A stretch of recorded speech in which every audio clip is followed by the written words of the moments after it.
nan ta zo tana gaya muku wata magana daban saboda ta rena muku hankali. Na rantse da Allah in mutum kwakwalwar shi daƙiƙi ne bai gane wannan halin wannan matar ba, na rantse da Allah dan wahala ne, jahili ne. Ashe kai ma ka ji zancen da take yi a life din nan na Ismail. Kin san Allah, kin san Allah, kin san Annabi? Ta ce wai bata yi komai ba. Suka ta faɗa. Ita ta san da wanda take tare da shi banda mijinta. Ita ta san tana tafiya ta je inda take so, ta je gurin da take so, ta yi kwanaki da take so ba da yawon mijinta ba, ta yi blocking din ma mijinta. Sosai. Ƙarya ne. Ni ma na ji fira da suke yi. Yanzu nan na ji tana fira. Ai da an ɗauko ni, a ɗauko ni kawai an ya gagara. A ɗauko ni mana. Shi ita gaskiya ɗaya ce. Ita gaskiya ɗaya ce. A to. Yanzu da ta sauka daga wannan wayar na rantse da Allah ihu da dariya za ta tsaya tana yi. Waye ya kai ni son sulhu? Wallahi sosai mu mun sani ai. Waye ya kai ni son sulhu? Wacce take son sulhu ita za ta kai ni kotu? A'a. Wacce take son sulhu ita za ta yi blocking din waliyinta? Sosai. Wacce take son sulhu ita za ta yi blocking din ƴan uwana a waya? Wacce take son sulhu ita za ta yi blocking din mijinta?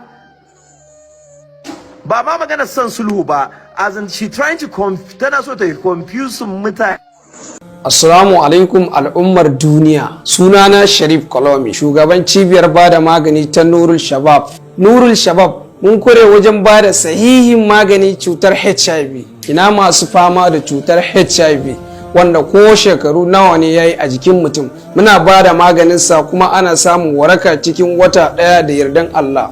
Alhamdulillah, cibiyar Nurul Shabab bata saya a iya bada maganin HIV ba. Muna bada maganin istimna'i, biya wa kai bukata, wasa da al'aura. Hakan yana haifar da rashin haihuwa, kankancewar gaba, rashin karfi, saurin inzali, karancin sha'awa, tare da yawan mantuwa, yawan kasala.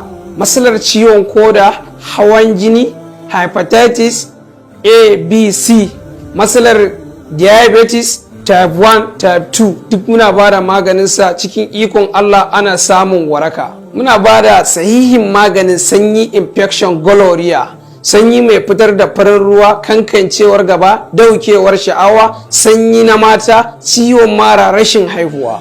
Matsalar jinnu ko sammu ko sihir duk muna warware su da yardan Allah. Cibiyar Nurul Shabab bata saya iya nan ba, muna tura sakon maganinmu duk inda kuke a fadin duniya insha Allah. Za ku iya samun mu a babbar ofishinmu da ke nan jihar Maiduguri, Borno State, Mafoni Tailoring Plaza, opposite gidan Mamman Shitta, kusa da transformer saman Beni, shago mai nomba X63. Sannan kuma muna da reshi a jihar Kano. Za ku iya tuntubar mu ta waɗannan nambobinmu kamar haka. Ko kuma za ku iya ɗaukar numban mu ta WhatsApp kai tsaye ku yi mana magana. Cibiyar Nurul Shabab tana marhaba da zuwanku, sai kun zo. Ne su zama irin kin gane? Su zama irin kai. Allah na gode ma. Allah na gode ma. Ai bayan da za a yi ƙarya ta hau kan gaskiya, bayan da za a yi ƙarya ta hau kan gaskiya. Sosai ko ai wannan auren fa wani ne fa ya raba wannan auren. Bari in ga mu kuma ba wai ya raba auren ba, tunda ni ban sake ta ba. Yauwa in ma damfara suka shirya da ita da shi, ni ba za su damfaran ba. Billahi lazi ba su damfaran ba, kuma ina son ta, shi sa na aure ta. Sosai. Aure ko kwana ɗaya ban yi na farin ciki. Na san mun yi soyayya da matata a cikin hotel, amma a gidan auren mu ranar da ya zo, daga ranar da ya zo, tun daga ranar ni da ita ban samu farin ciki ba har yau. Ta nuna wani wawa ya fi mijinta. An yi magana tana cewa wai mai ta yi. Wallahi ba ta kyauta ba. Ita gaskiya faɗa ce, komai za ka yi ka faɗi gaskiya. To ni na taɓa ganin ma abu irin wannan? Assalamu alaikum. Dan uwa dan Allah ka yi haƙuri. Dan Allah, rashin adalci dai ba a kyauta maka ba, but please just take everything easy dan Allah. Don Allah. Just calm yourself. Everything is going to be fine. Allah ya san kana da gaskiya. Everything is fine. Everything is fine. Saboda na rantse da Allah ba ta zo ta cutar da ni ba. Planning take iri. Ina sani, it is so obvious. Plan take iri.